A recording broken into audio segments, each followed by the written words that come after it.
So Matthew, if you could have your life be exactly the way you want it to be, what would that life be like? What would you be doing? Where would you be living? That sort of thing.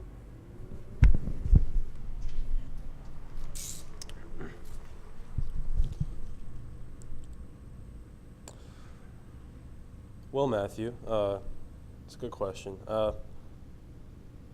guess my main passion in life is music, but I'm almost better or more successful at making films. So I guess I would be in a position where I could write, direct, produce, do the music for, and act in and edit my own films.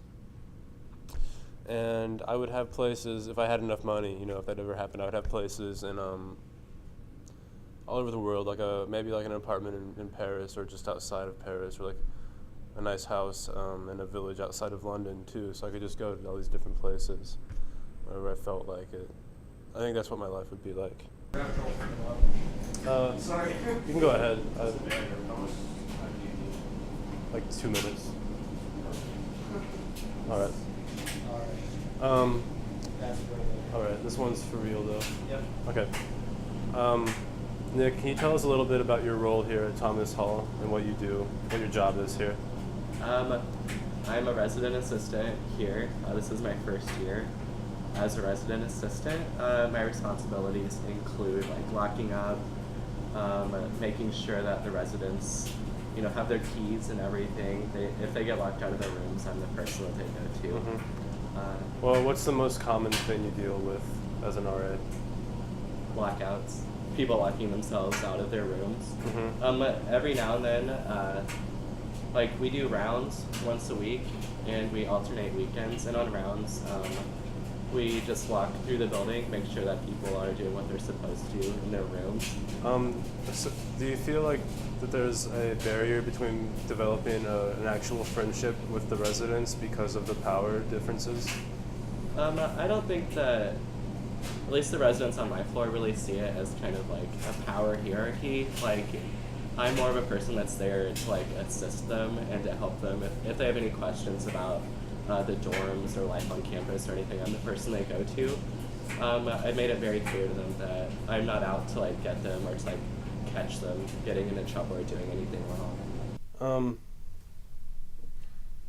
So Nick, you and I have been friends for quite a while now, and actually we originally we really became friends in probably high school, but you were telling me earlier that, and I hadn't thought of this really, but whenever you said it I remembered clearly. What's your earliest memory, I guess, of meeting me? When did it take place? I think that I met you whenever I was in 4th grade and you were in 3rd grade, and we were waiting at Central School to get on the bus, the afternoon bus, the ride home. That's all. Just caught a glimpse of you. Yeah. And we talked, and you were like, "My name's Matt Devall," and I was like, "Matt Devall." Do you remember the process of us becoming friends at all? Do you remember? Yeah. The give and take of it, or? Let's see. Probably we established our friendship through band in high school. Mm-hmm. Specifically the honor band trips that we took, where we'd go to universities across the state and just play with kids from across the state. And you and I were always some of the regular kids from our high school that went. And I would say I knew that we were going to be friends after the time that I convinced you to pee in a trash can during one of the trips.